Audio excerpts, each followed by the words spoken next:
Hoy explicaremos a detalle los procesos de síntesis de moléculas orgánicas complejas. Hablaremos del anabolismo. Podemos definirlo como el conjunto de procesos constructivos que suceden en una célula, en los que se produce la síntesis de moléculas complejas a partir de otras más sencillas. Este proceso es endergónico, es decir, que requiere la incorporación de energía. Así podemos distinguir dos tipos de anabolismo: el autótrofo y el heterótrofo. El autótrofo utiliza precursores inorgánicos como el dióxido de carbono, el amoníaco y el agua. Y existen dos tipos de anabolismo autótrofo: la fotosíntesis y la quimiosintesis. El anabolismo heterótrofo consiste en la síntesis de moléculas orgánicas progresivamente más complejas a partir de otras más sencillas. Todas las células pueden llevarlo a cabo, inclusive también las autótrofas.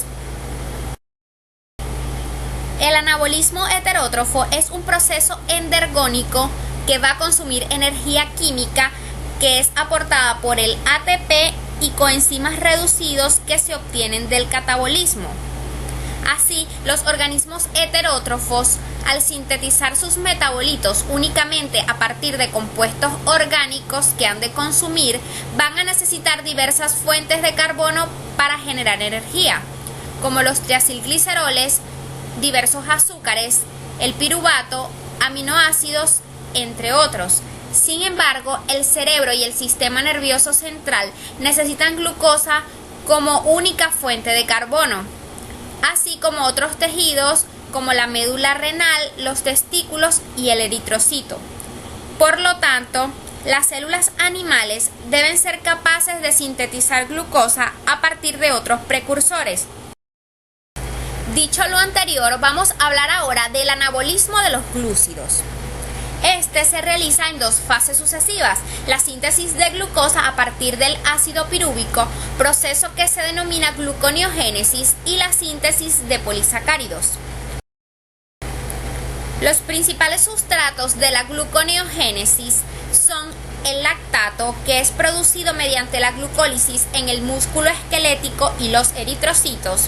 Están los aminoácidos, generados a partir de las proteínas ingeridas en la alimentación o a partir de la degradación de estas en el músculo durante la inanición. Los aminoácidos, específicamente la alanina, producida en el músculo mediante el ciclo glucosa-alanina. Está el propionato, procedente de la degradación de algunos ácidos grasos y aminoácidos, y el glicerol, procedente del catabolismo de las grasas. La gluconeogénesis tiene lugar principalmente en el citosol, aunque algunos precursores se generan en las mitocondrias y deben transportarse al citosol para ser utilizados.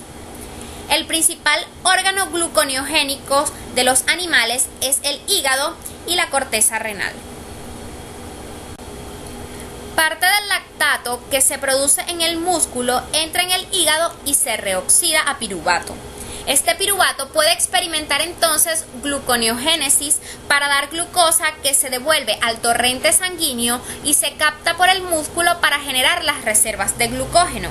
Este proceso se denomina ciclo de Cori. En relación a los aminoácidos, al igual que la alanina, muchos otros aminoácidos pueden convertirse con facilidad en glucosa, fundamentalmente a través de las rutas de degradación que se generan intermediarios del ciclo del ácido cítrico, que pueden convertirse en oxaloacetato. Estos aminoácidos se denominan glucogénicos. En relación al anabolismo de los lípidos, la síntesis de triacilglicéridos requiere glicerina y ácidos grasos. La glicerina en forma de glicerol fosfato se obtiene por reducción de la dihidroxiacetona, o bien se recicla la que procede de la hidrólisis de otros lípidos. Los ácidos grasos se sintetizan a partir de acetil-CoA en un proceso catalizado por varias enzimas que forman el complejo de la ácido graso sintetasa. La síntesis de ácidos grasos requiere una gran cantidad de poder reductor que es aportado por el NADPH. Para finalizar el bloque de anabolismo heterótrofo, vamos a hablar de anabolismo de proteínas y de ácidos nucleicos. La síntesis de aminoácidos se realiza en el citosol mediante reacciones de transaminación, inversas a las que tienen lugar en la degradación de los mismos, en las que el grupo amino del ácido glutámico es transferido a diversos esqueletos carbonados presentes en la célula, los cuales proceden del ciclo de Krebs o de otras rutas afines. En cuanto al anabolismo de los ácidos nucleicos, aunque los nucleótidos o sus componentes moleculares que proceden de la hidrólisis de los ácidos nucleicos generalmente se reciclan para sintetizar otros, a veces puede ser necesario sintetizarlos de nuevo. La ribosa y la desoxirribosa se obtienen de la ruta de las pentasas. El ácido fosfórico es el componente habitual de las células. Las bases nitrogenadas se sintetizan mediante complejas secuencias de reacciones que parten de los esqueletos de diversos aminoácidos. Continuamos ahora con el anabolismo autótrofo. Las rutas de síntesis de materia orgánica sencilla a partir de materia inorgánica solo son factibles en organismos autótrofos y se diferencian en función de la fuente de energía que se utilice. Así tenemos organismos fotosintéticos y quimiosintéticos. Los fotosintéticos utilizan la energía de la luz solar y entre estos podemos mencionar a las plantas, las algas y algunas bacterias. Los organismos quimiosintéticos, en cambio, utilizan la energía liberada en las reacciones exergónicas. Entre estos tenemos las bacterias del nitrógeno, del azufre o del hierro. Es momento de definir entonces lo que es la fotosíntesis. Es un proceso que llevan a cabo las células fotolitótrofas, en las que utilizando la energía luminosa capturada por ciertos pigmentos se sintetiza materia orgánica a partir de materia inorgánica. La fotosíntesis tiene lugar principalmente en los cloroplastos, siendo la principal función que desempeña este orgánulo en las células de las plantas verdes y de las algas. La fotosíntesis puede agruparse en dos grandes bloques: la fase luminosa, en la que la energía de la luz capturada por los pigmentos fotosintéticos se transforma en energía química del ATP y del NADPH, y la fase oscura, en la que la energía acumulada en estos dos compuestos es utilizada para transformar el dióxido de carbono y las sales minerales en materia orgánica. La fase luminosa consiste en un transporte de electrones a través de una cadena transportadora ubicada en la membrana tilacoidal de los cloroplastos.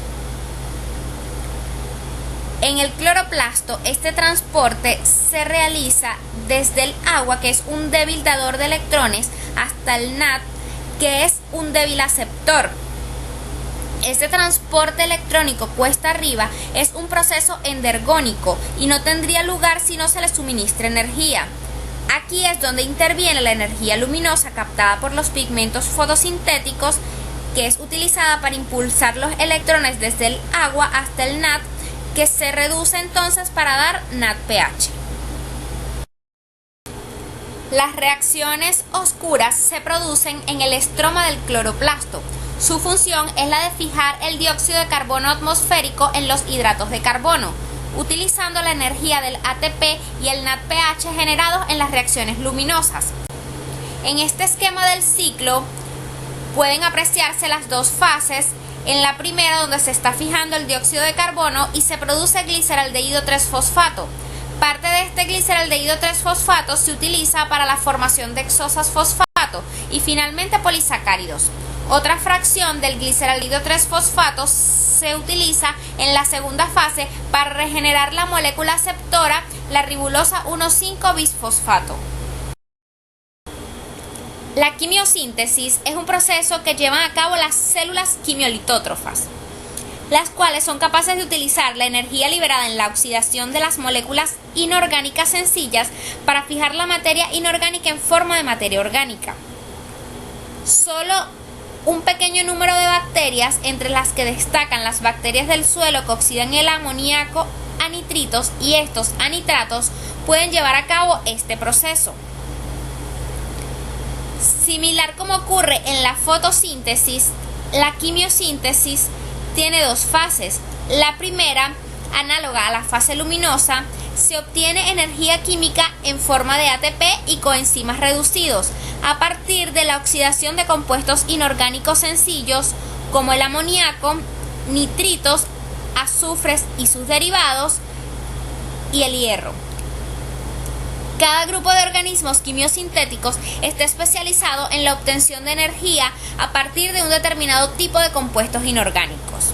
En la segunda fase, el ATP y las coenzimas reducidos obtenidos en la fase anterior son utilizados para reducir compuestos inorgánicos, transformándolos en compuestos orgánicos. Esta fase es similar tanto para el carbono como para el nitrógeno, a la fase oscura de la fotosíntesis. Para finalizar, hablaremos de las aplicaciones industriales. El anabolismo tiene múltiples aplicaciones industriales, como son la obtención de metabolitos secundarios de aceites naturales o colorantes, utilizados en la industria cosmética. También pueden sintetizarse compuestos con intereses farmacéuticos, como son los antibióticos, los prebióticos y los antioxidantes.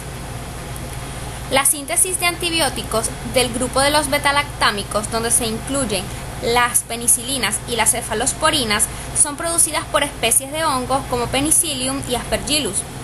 Además de las aplicaciones farmacéuticas, es de importancia mencionar las aplicaciones que tiene en la síntesis de aceites por su uso en la fabricación de biodiesel.